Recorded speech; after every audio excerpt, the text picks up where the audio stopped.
আমরা এই মুহূর্তে রয়েছি মুর্শিদাবাদ জেলা বেলডাঙ্গার ভাবটা গ্রামে। আপনারা হয়তো অনেকেই অবগত আছেন যে মাদ্রাসা বোর্ডের আজ রেজাল্ট হয়েছে, সেখানে বেলডাঙ্গা থেকে রাজ্যে প্রথম র্যাঙ্ক করেছে এই আমার ছোট ভাই মুস্তাক আজিম।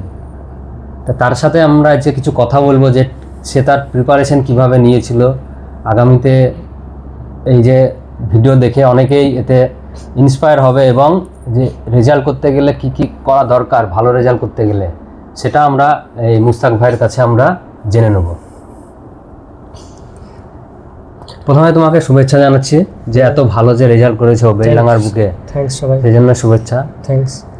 তুমি শুরুয়াতটা কিভাবে করলে, মানে কিভাবে শুরু করলে যে এই যে রেজাল্টটা এত ভালো হলো, কিভাবে করেছো, প্রিপারেশন কিভাবে? এই যে আমার এই মাধ্যমিক এই হাই মাদ্রাসা বোর্ডের রেজাল্ট এত ভালো হলো, এর যে শুরুয়াতটা সে শুধু 10 মানে ক্লাস 10 থেকেই ছিল সেটা আমি বলবো না, কেননা এই ক্লাস আমি যখন যখন পড়ি তখন মানে মিডিলের দিকে আমার আব্বু একদিন আমাকে বলে কি দেখো আমাদের ভাবতা যে হাই মাদ্রাসা থেকে আশিক ইকবাল নামে একটা ছেলে প্রথম হয়েছে। সেটা দেখে আমি অল্প হলেও ইন্সপায়ার্ড হয়েছিলাম, কেননা মানে তো সেই টাইমে মানে জেদ বলে যে জিনিসটা সেটা অত বেশি ছিল না, তাই মানে যেমন করে পড়তে হয় একটু মানে ভালো করে পড়তে হয় সেরকম করে পড়তাম।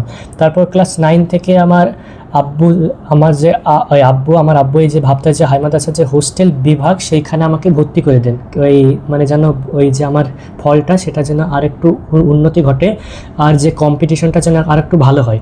ওইখানে আমি 2 বছর কাটিয়েছি, ওখানে সঙ্গে প্রচুর স্মৃতি জড়ে আছে। ওইখানকার যে গেস্ট যে মানে আমাদের শিক্ষক ছিল প্লাস আমাদের যে ওই দক্ষ রুম টিচারগুলো ছিল সকল গেস্ট টিচারই দক্ষ ছিল, তারা আমাকে ভালো করে প্রশিক্ষণ দিয়েছিল। প্লাস আমার তো কঠোর পরিশ্রম আছেই, আমার যে কোনো যদি মানে ওই কোনো পাঠ দেওয়া তো সেটাকে আমাকে শেষ করতেই হবে এরকম একটা মানে ওই ফিক্সেশন ছিল। তা ওইটা আমি প্রত্যেক দিন করতাম, কেননা ওই আমাদের যে লেখাপড়াটা হচ্ছে ছাত্রের আইডেন্টিটি স্বরূপ, সেটা আমি মনে করি। আর এই লেখাপড়া যদি কোনো ছাত্রর কাছ থেকে ছিনিয়ে নেওয়া যায় তাহলে তার একটা মানে যে আইডেন্টিটি সেটা আবার কী থাকলো। এর জন্য পড়াশোনাটা করতাম, আর এটা করার জন্য যতটুকু টাইম প্রয়োজন সেটা আমাকে লাগাতেই হবে, কিছু করার নাই। আর এর পাশাপাশি কতক্ষণ পড়তেন দিদি? আমি আপনার পড়তাম ওই আমি যে বললাম আমার কোনো একটা টপিক দেওয়ালে ওটা শেষ করতে হবে, প্লাস কোনো একটা মানে যে প্রিভিয়াস ক্লাসে কোনো কিছু পড়ানো হচ্ছে সেটা আমাকে আবার রিভাইজ করতে হবে, প্লাস কোয়েশ্চেন প্র্যাকটিস, আবার নিজেকে মানে ওই যে টেস্ট মেস্ট ইত্যাদির জন্য যতটুকু টাইম, সেটা যদি 4 থেকে 3 ঘন্টা লাগুক কিংবা 6, 8, 10 ঘন্টা লাগুক সেটা মেনে নিতে হবে এবং করতে হবে। এভাবে আমি মানে প্রত্যেক দিন তো সম্ভব ছিল না, প্রত্যেকদিন সমান মানে পড়া দেওয়া হতো না, কিন্তু একটা গড় হিসেবে আমি প্রত্যেকদিন 4-5 বা 5 থেকে 6 ঘন্টা করে পড়তাম। এরকমভাবে যোগ করলে হয়ে যেত। তুমি কি ভাবতে পেরেছিলে যে আমি ফার্স্ট হবো? তা আমি টেস্টে আমার অল্প হলেও কম হয়েছিল, আমার টেস্টে 94 পয়েন্ট সামথিং এসেছিলো। তারপর যে হোস্টেল টেস্টে আমার একটু আশা জেগেছিলো, সেখানে 96.8 হয়েছিল। এরপর থেকে আমার একটু মানে আশা জাগলো না, আমি শুধু র্যাঙ্কই করতে চাই না, আমি ফার্স্ট হতে চাই। এবং কাল অবধি আমার এই যে জেদ, আমার একটা জেদটা মনে মনে ছিল, আমি কাউকে মানে নিজে বলে প্রকাশ করিনি, কিন্তু আমার জেদটা ছিল যদি আমি ফার্স্ট না হই আমার মধ্যে যে একটা খুঁতখুঁতানি সেটা কিন্তু অল্প হলেও থেকে যাবে। কিন্তু একটা কথা বলবো, আমি অত বেশি এক্সপেক্ট করিনি কি আমি ফার্স্ট হব, আমি এক্সপেক্ট করেছিলাম 1 থেকে 10-এ ইনশাল্লাহ থেকে যাব, এমন করে পরীক্ষা দিয়েছিলাম। তারপর আজ যখন ওই 2:30টাতে ফল প্রকাশ হলো, সেই 2:30 মানে পর্যন্ত বেশ কৌতূহল ছিলাম। তারপর যখন সার্চ করলাম, ওই যখন রোল দিয়ে সার্চ করলাম তখন আমার নাম্বারটা স্ক্রিনে ফুটে উঠলো, 781 পেয়েছিলাম। তারপর আমি ভাবছি 781, আমাদের যে আশিক ইকবাল 780 পেয়েছিল, মানে এইটা ফার্স্ট হওয়ার জন্য যোগ্য। কিন্তু তো মানে সেই টাইমেও কোনো খবর পাইনি, কিন্তু আমি মানে বেশ একটু মনে মনে ভালো বোধ হচ্ছিল। তারপর কিছুক্ষণ মধ্যেই খবর জানা গেল না আমি ফার্স্ট হয়েছি। কি প্রতিক্রিয়া ছিল যখন শুনতে পেলে যে তুমি ফার্স্ট হয়েছো, গোটা রাজ্যের মধ্যে ফার্স্ট হয়েছো? কিরকম অনুভূতিটা, কিরকম? প্রথমত এইরকম একটা বড় অ্যাচিভমেন্ট আমার জীবনে এর আগে অত বড় কোনো অ্যাচিভমেন্ট আসেনি, যা এসছে স্কুল লেভেলে হয়েছে, কিন্তু রাজ্য লেভেলে অত বড় একটা অ্যাচিভমেন্ট আসেনি। তাই ওই স্বাভাবিকভাবে একটু ওই বেশি মানে নিজেকে প্রাউড ফিল হচ্ছিল এবং একটু অভিভূত টাইপের হয়ে গেছিলাম, খুব ওই উৎফুল্ল টাইপের হয়ে গেছিলাম। এবং স্যারদের প্রতি নিজের কৃতজ্ঞতা প্রকাশ করলাম, স্যারদের সঙ্গে কথা বললাম ইত্যাদি, স্যাররাও বেশ অভিনন্দন জানালো ইত্যাদি কিছু। তোমার পাশে শিক্ষকরা কিভাবে তোমাকে সাপোর্ট করেছে? শিক্ষক, তোমার বাবা মা, তোমার বন্ধু, এরা কিভাবে তোমাকে সহযোগিতা করেছে?